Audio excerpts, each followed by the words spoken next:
Mecca Medina को लेकर कई बातें लोगों के दिमाग में चल रही होती है। मक्का मुस्लिम समुदाय के लिए स्वर्ग जैसा माना जाता है। आपने कई बार मुस्लिम समुदाय के लोगों को मक्का मदीना जाते हुए देखा होगा।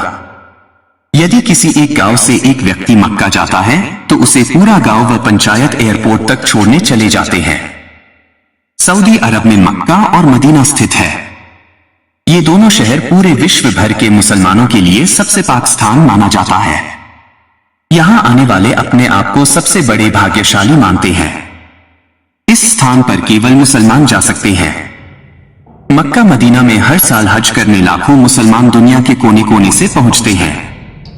इस स्थान पर मुसलमान के अलावा कोई दूसरे धर्म के लोग नहीं जा सकते हैं।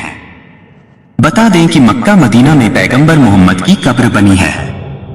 मक्का मदीना को लेकर कई सारी बातें उठते रहते हैं। इसमें शिव जी के होने से लेकर कई हैरान करने वाली बात शामिल है। अब एक बात गौर करने वाली है कि इस स्थान पर हिंदुओं को जाना मना है। बता दें कि मक्का मदीना में केवल हिंदू ही नहीं बल्कि मुसलमान को छोड़कर किसी भी धर्म के लोगों के जाने पर प्रतिबंध लगा हुआ है। इस धर्म के लोगों का कहना है कि अल्लाह से प्यार करने वाले ही मक्का मदीना जाने के लायक है। अब यह सोचने वाली बात है कि कोई कैसे पहले से ही अनुमान लगा लेगा कि कौन अल्लाह से प्यार करता है और कौन नहीं। लेकिन इस स्थान पर मुसलमान समुदाय को छोड़कर किसी अन्य धर्म के लोगों का जाना वर्जित है। किसी अन्य धर्म के लोग मक्का मदीना में प्रवेश ही नहीं कर सकते हैं। वहां सुरक्षा के कड़े से कड़े इंतजाम किए गए होते हैं। मक्का मदीना को लेकर कई ऐसे अफवाह और सच्चाई है जो लोगों के बीच समय समय पर चक्कर लगा लिया करती है। लोग इसमें उलझे रहते हैं, लेकिन यही एक ऐसा धर्म विशेष तीर्थ स्थल है जहां इर्द गिर्द भी किसी अन्य धर्म के लोग नहीं भटक सकते हैं। बाकी किसी भी धर्म के तीर्थ स्थल को देखें तो आसपास के एरिया में आपको कई धर्म के लोग मिल जाएंगे, लेकिन मक्का मदीना में मुसलमान समुदाय के अलावा किसी अन्य धर्म के लोगों का मिलना मुश्किल है। मक्का मदीना की बात करें तो मुस्लिम धर्म या इस्लाम धर्म में काबा एक बहुत पवित्र स्थान माना गया है।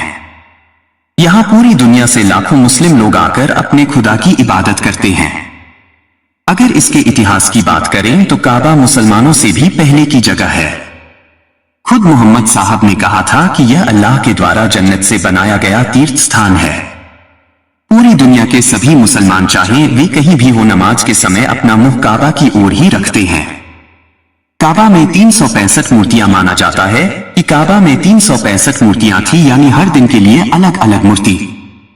वह 365 मूर्तियां यहां से हटा दी गई या कहीं नहीं और ही रख दी गई, लेकिन जो केंद्रीय पत्थर था मूर्तियों का, जो मंदिर को केंद्र था, वह नहीं हटाया गया।